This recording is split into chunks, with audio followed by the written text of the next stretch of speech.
ನಮಸ್ಕಾರ. ಕರ್ನಾಟಕದಲ್ಲಿ ಉನ್ನತ ಶಿಕ್ಷಣಕ್ಕೆ ಹಣಕಾಸಿನ ನೆರವು ಬೇಕು ಅಂದ್ರೆ ಎಲ್ಲಿ ನೋಡೋದು? ಇಂದು ನಾವು ಶೈಕ್ಷಣಿಕ ಸಾಲದ ಬೇರೆ ಬೇರೆ ಆಯ್ಕೆಗಳ ಬಗ್ಗೆ ಸ್ವಲ್ಪ ಆಳವಾಗಿ ಮಾತಾಡೋಣ.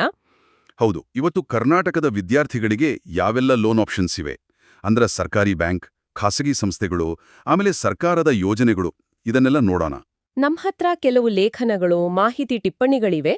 ಇದರ ಆಧಾರದ ಮೇಲೆ ಯಾವುದು ಬೆಸ್ಟ್ ಅಂತ ತಿಳಿಯೋಕೆ ಸಹಾಯ ಮಾಡೋದು ನಮ್ಮ ಗುರಿ. ಖಂಡಿತ. ಬಡ್ಡಿ ದರ, ಎಷ್ಟು ಸಾಲ ಸಿಗುತ್ತೆ, ವಾಪಸ್ ಕಟ್ಟೋದು ಹೇಗೆ, ಹೀಗೆ ಎಲ್ಲಾ ಮುಖ್ಯ ವಿಷಯಗಳನ್ನು ಚರ್ಚಿಸೋಣ. ಸರಿ, ಮೊದಲು ಎಲ್ರಿಗೂ ಗೊತ್ತಿರೋ ಹಾಗೆ ಈ ಸರ್ಕಾರಿ ಬ್ಯಾಂಕ್ಗಳು, ಪಬ್ಲಿಕ್ ಸೆಕ್ಟರ್ ಬ್ಯಾಂಕ್ಸ್, ಅದ್ರ ಬಗ್ಗೆ ಶುರು ಮಾಡೋಣ. SBI ಸ್ಕಾಲರ್ ಲೋನ್ ಕೇಳಿರ್ತಾರ? SBI ಸ್ಕಾಲರ್ ಲೋನ್ ಇದು ತುಂಬಾ ಜನಪ್ರಿಯ. ಇದರ ಬಡ್ಡಿ ದರ ಸಾಮಾನ್ಯವಾಗಿ 8.3% ಇಂದ 10.15% ವರೆಗೆ ಇರ್ಬೋದು, ಹೆಚ್ಚು ಕಡಿಮೆ ಅಷ್ಟೇ.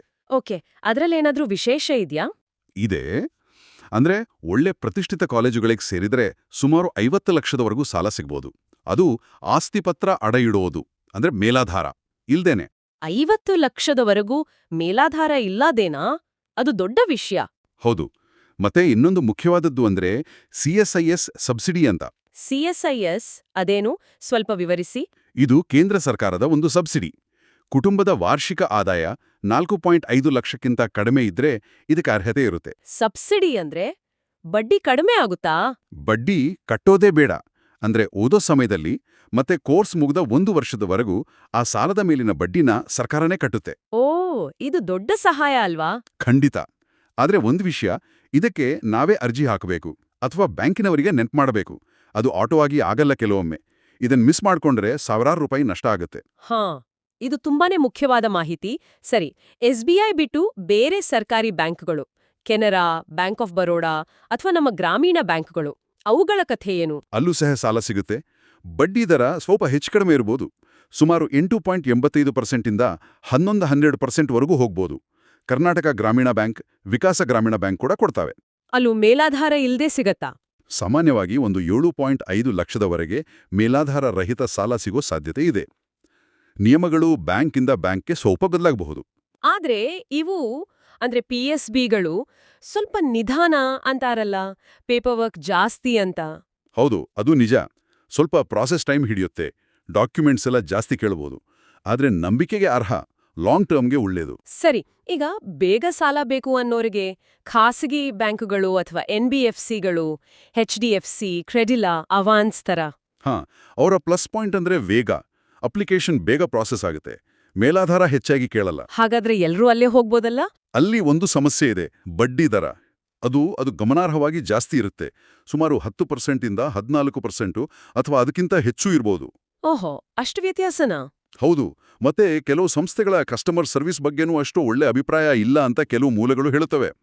ಸೊ ತೀರಾ ಅರ್ಜೆಂಟ್ ಇದ್ರೆ, ಬೇರೆ ದಾರಿನೇ ಇಲ್ಲ ಅಂದ್ರೆ ಮಾತ್ರ ಯೋಚನೆ ಮಾಡಬೇಕು. ಅಂದ್ರೆ ಒಂದು ಕಡೆ ಕಡಿಮೆ ಬಡ್ಡಿ ಆದ್ರೆ ನಿಧಾನ, ಇನ್ನೊಂದು ಕಡೆ ಫಾಸ್ಟ್ ಆದ್ರೆ ಜಾಸ್ತಿ ಬಡ್ಡಿ.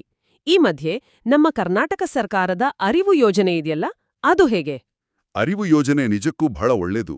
ಯಾಕಂದ್ರೆ ಇಲ್ಲಿ ಬಡ್ಡಿ ದರ ವರ್ಷಕ್ಕೆ ಕೇವಲ 2%. 2%? ನಂಬೋಕಾಗ್ತಿಲ್ಲ. ಹೌದು, ನಿಜ. ಆದ್ರೆ ಸಾಲದ ಮೊತ್ತ ಸ್ವಲ್ಪ ಕಡಿಮೆ. ಮೆಡಿಕಲ್ ಕೋರ್ಸ್ಗಳಿಗೆ 3 ಲಕ್ಷದವರೆಗೆ, ಬೇರೆ ಡಿಗ್ರಿಗಳಿಗೆ 50,000ದಿಂದ 1 ಲಕ್ಷದವರೆಗೆ ಸಿಗ್ಬಹುದು. ಓಕೆ, ಇದಕ್ಕೆ ಯಾರು ಅರ್ಹರು? ಕರ್ನಾಟಕದ CET ಅಥವಾ ನೀಟ್ ಪರೀಕ್ಷೆ ಪಾಸ್ ಮಾಡಿರಬೇಕು. ಮತ್ತೆ ಆದಾಯ, ಜಾತಿ ಪ್ರಮಾಣಪತ್ರಗಳು ಬೇಕಾಗುತ್ತೆ. ಅರ್ಹತೆ ಇದ್ರೆ ಇದಕ್ಕಿಂತ ಒಳ್ಳೆ IT ಇನ್ನೊಂದಿಲ್ಲ. ಮರುಪಾವತಿ? ಕೋರ್ಸ್ ಮುಗಿದ 1 ವರ್ಷದ ನಂತರ ಶುರು ಮಾಡ್ಬೋದು. ಗ್ರೇಟ್. ಸರಿ, ಇಷ್ಟೆಲ್ಲ ಆಯ್ಕೆಗಳಿವೆ. ಒಬ್ಬ ವಿದ್ಯಾರ್ಥಿ ಅರ್ಜಿ ಹಾಕ್ಬೇಕು ಅಂದ್ರೆ ಹೇಗ್ ಶುರು ಮಾಡ್ಬೇಕು? ಏನೆಲ್ಲ ಸ್ಟೆಪ್ಸ್? ಮೊದಲು ತಮಗೆ ಎಷ್ಟು ಸಾಲ ಬೇಕು, ಮೇಲಾಧಾರ ಕೊಡೋಕಾಗುತ್ತಾ ಇಲ್ವಾ ಅಂತ ಯೋಚನೆ ಮಾಡಬೇಕು. ಆಮೇಲೆ ತಮ್ಮ ಪ್ರಯಾರಿಟಿ ಮೇಲೆ, ಅಂದ್ರೆ ಕಡಿಮೆ ಬಡ್ಡಿನ, ಬೇಗ ಬೇಕಾ, ಅರಿವುಗೆ ಅರ್ಹತೆ ಇದೆಯಾ ಅಂತ ನೋಡಿ ಒಂದು 2-3 ಸಂಸ್ಥೆಗಳನ್ನ ಶಾರ್ಟ್ ಲಿಸ್ಟ್ ಮಾಡ್ಕೋಬೇಕು. ವಿದ್ಯಾಲಕ್ಷ್ಮಿ ಪೋರ್ಟಲ್ ಅಂತ ಒಂದಿದೆ. ಅಲ್ಲಿ ಒಂದೇ ಅರ್ಜಿ ಹಾಕಿ ಹಲವು ಬ್ಯಾಂಕ್ಗಳಿಗೆ ಕಳಿಸ್ಬೋದು. ಅದು ಒಂದು ಒಳ್ಳೆ ದಾರಿ. ಏನೆಲ್ಲ ಡಾಕ್ಯುಮೆಂಟ್ಸ್ ರೆಡಿ ಇಟ್ಕೋಬೇಕು? ಸಾಮಾನ್ಯವಾಗಿ ಅಡ್ಮಿಷನ್ ಲೆಟರ್, ಕಾಲೇಜ್ನಿಂದ ಫೀಸ್ ಸ್ಟ್ರಕ್ಚರ್, KYC ಡಾಕ್ಯುಮೆಂಟ್ಸ್ ಅಂದ್ರೆ ಆಧಾರ್, ಪ್ಯಾನ್ ಕಾರ್ಡ್, ಮಾರ್ಕ್ಸ್ ಕಾರ್ಡ್ಗಳು, ಇನ್ಕಮ್ ಸರ್ಟಿಫಿಕೇಟ್, ಕಾಸ್ಟ್ ಸರ್ಟಿಫಿಕೇಟ್. ಅನ್ವಯ ಆದ್ರೆ ಮೇಲಾಧಾರ ಇದ್ರೆ ಅದರ ಪತ್ರಗಳು. ಅಪ್ಲೈ ಮಾಡ್ಮೇಲೆ ಎಷ್ಟು ದಿನ ಬೇಕಾಗಬಹುದು? ಸರ್ಕಾರಿ ಬ್ಯಾಂಕ್ಗಳಲ್ಲಿ ಸ್ವಲ್ಪ ಹೆಚ್ಚು ಟೈಮ್, ಅಂದ್ರೆ 2ರಿಂದ 4 ವಾರ ಅಥವಾ ಕೆಲವೊಮ್ಮೆ ಅದಕ್ಕಿಂತ ಹೆಚ್ಚು. NBFCಗಳಲ್ಲಿ ಕೆಲವೇ ದಿನಗಳಲ್ಲಿ ಆಗಬಹುದು.